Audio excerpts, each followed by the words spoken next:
The galaxy never feared humanity. To the great empires that sprawled across thousands of stars, Earth was a mere backwater world, a cradle of fragile creatures too young to matter, too divided to be dangerous. They rarely spoke of us in their councils, and when they did, it was with the same dismissive tone one might reserve for insects. That arrogance was their greatest mistake. For while the galaxy argued, schemed, and feuded in its endless politics, humanity did not sleep. We watched. We learned, and we built. It began quietly, with whispers among leaders who understood the truth. Survival was not guaranteed. Humanity had reached the stars, yes, but in a galaxy filled with predators, hope was not enough. A hidden directive was born, carried, not in grand declarations, but in secret accords between nations that had once warred with each other. No one would know. Not the Galactic Council, not the empires, not even most of humanity itself. They called it the Silent Forge. In the shadow of Jupiter, vast facilities disguised as mining colonies hummed with life. Asteroids were stripped, their veins of iron and nickel pulled into colossal forges that never stopped burning. At first, it was small, frigates, carriers, hidden defense platforms tucked in the belt like hunters in the tall grass. But ambition is a fire that cannot be contained. Soon Earth's architects realized something profound. If a warship could be built large enough, entire invasions could be stopped before they began. So they built bigger. Centuries passed. Generations were born and died beneath the veil of secrecy. What the galaxy saw as orbital refineries and harmless civilian stations were, in truth, the skeletons of titans. Ships so vast they rivaled moons, armored with layers of steel thicker than mountains, powered by reactors that devoured entire planetoids. Their surfaces bore forests, oceans, and skies, designed to look like barren worlds from a distance. But they were not worlds. They were weapons. The first of them was named Aegis Prime. It was the length of a continent, hollowed from a dwarf planet, and armed with rail cannons that could split cruisers in half with a single salvo. Its hull was painted black as midnight, vanishing against the void. Thousands of smaller craft nested in its cavernous hangars, and its engines could tear gravity itself into submission. For 2 centuries, the galaxy slept in arrogance, ignoring humanity's quiet ascension. Until, one day, they came. The Thalkari, Dominion, a proud, ancient empire that considered itself unchallengeable. They had dismissed Earth for too long, and when their expansion reached Sol, they expected no resistance. Their fleet arrived in a blaze of arrogance. Thousands of ships shimmering in gold and crimson, blotting out the stars as they descended upon the solar system. From their command vessel, the Thalkari warlord issued a broadcast to Earth. Surrender, primitives. Your world will serve the Dominion. Resist, and we will burn your oceans, shatter your continents, and enslave your kind. Silence answered him, and then the silence broke. From behind the veil of Neptune's shadow, the stars shifted. The warlord frowned as his sensors struggled to interpret the readings. What he thought were moons were moving. Massive orbs, larger than any station, broke from the dark. Their surfaces glinted with metal, not stone. Engines the size of cities roared to life, sending shockwaves through the void. The Thalkari fleet reeled back in disbelief. "What are those?" one of their admirals stammered. The answer came not in words, but in action. Aegis Prime fired. A single rail round, accelerated by magnetic force so powerful it bent the laws of physics, tore across the void. It struck the Thalkari's flagship, and in an instant, a vessel the size of a mountain split apart like glass under a hammer. A sunbright explosion rippled through the void, scattering debris like sand. Panic swept through the Dominion fleet. "Impossible!" the warlord screamed.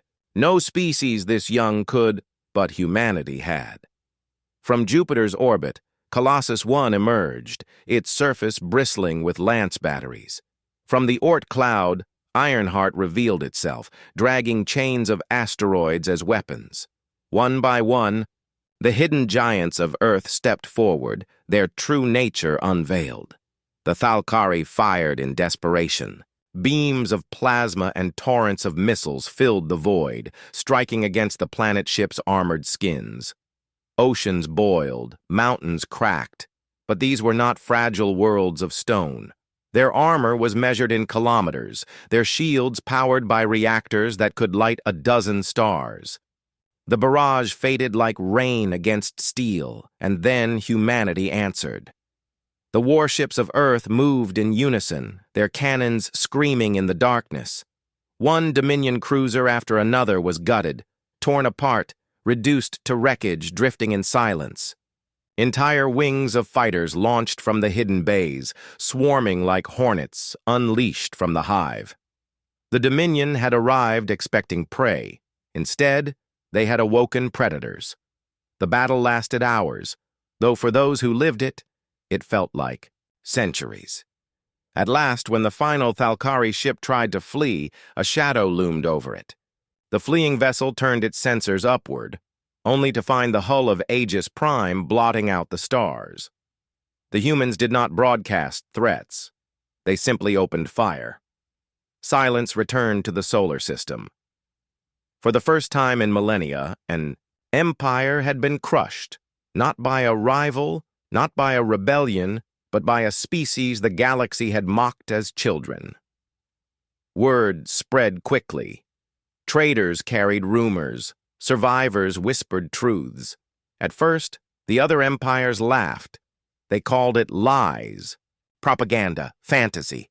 But when their fleets ventured near Sol and saw with their own eyes the drifting shadows of planet ships, the laughter died. A single phrase echoed through the galaxy, spoken with awe, fear, and dawning respect. While the galaxy slept, humanity built worlds that move. From that day on, no empire dared call Earth insignificant again, for humanity had rewritten the rules of survival, and the galaxy would never sleep so carelessly again. The galaxy never forgave humanity. Long ago, when mankind first reached the stars, we stood before the Galactic Council, hopeful, trembling, and eager to be recognized. Instead, we were mocked, branded reckless, dangerous, and unworthy of inclusion.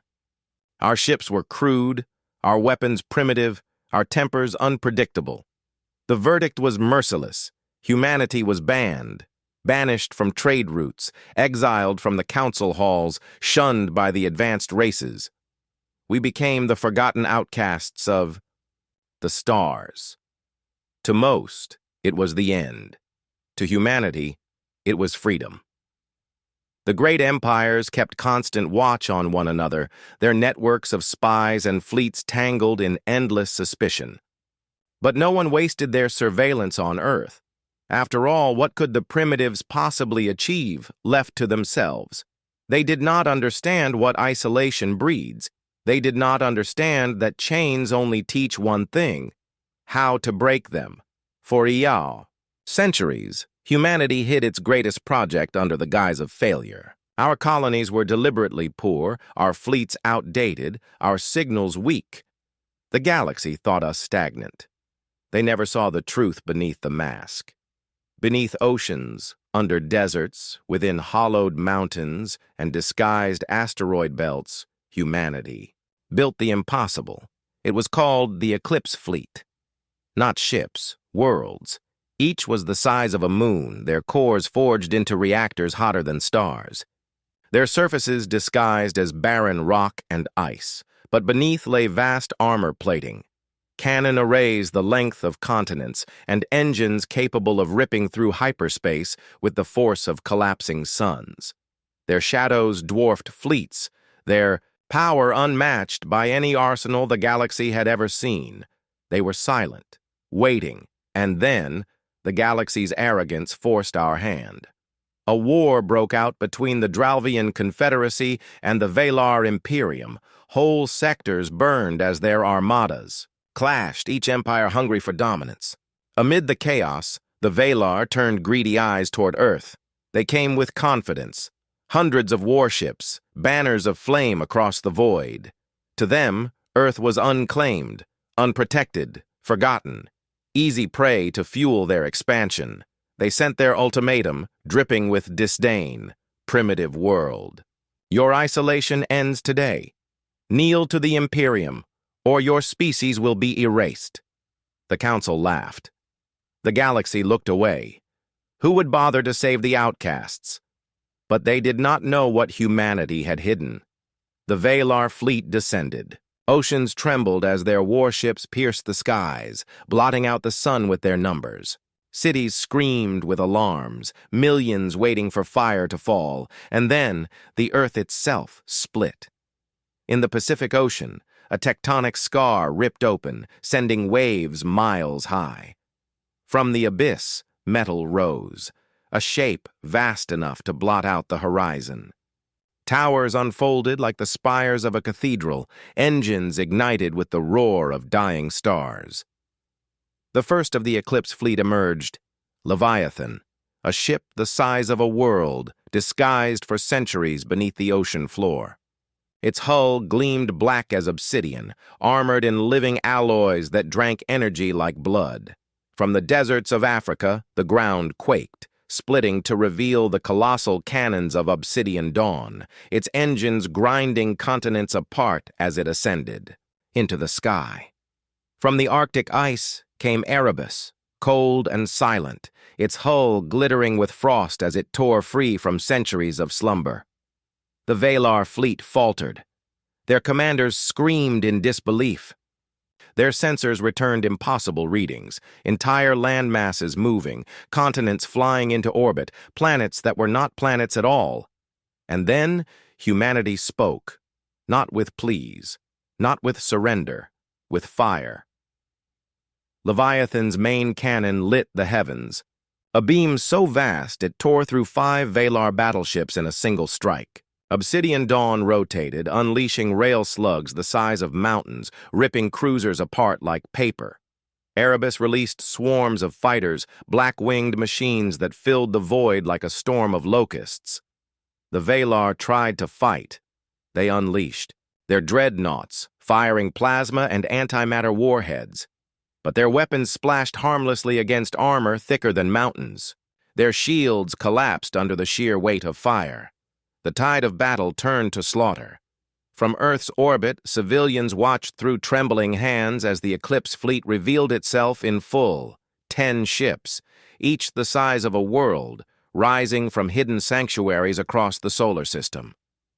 Engines roared like thunder, cannons sang like wrath, and the void burned with humanity's vengeance. The Valar fleet broke. Some fled, screaming through hyperspace. Others begged for mercy as their ships were gutted. The last of their flagships tried to retreat, but Leviathan pursued. The Valar commander's final transmission, intercepted by every empire, was a scream of disbelief. They are not primitives. They are executioners. The galaxy listened, and for the first time in living memory they were afraid. The council demanded explanations, but humanity gave none. Our ships drifted in silence, their hulls like shadows across the stars. No threats, no proclamations, only the truth. We had endured exile, and in exile we had built something no empire could match. We had become the outcasts who forged worlds into weapons. From that day, every council meeting trembled with a single question, whispered by rulers who had once mocked us. If this is what humans build in secret, what will they unleash when provoked? The galaxy had its answer. While they scorned us, while they laughed, while they turned their backs, humanity rose. We built not fleets, but moving worlds. Not ships, but vengeance disguised as stone. We had been forgotten, but now we would never be ignored again. The galaxy believed itself eternal. Its civilizations were ancient, its empires sprawling across the stars. But with age came arrogance, and with arrogance, blindness. When their wars grew too costly, when their machines too vast to sustain, the great empires agreed upon a strange solution. They would sleep. They called it the hibernation age.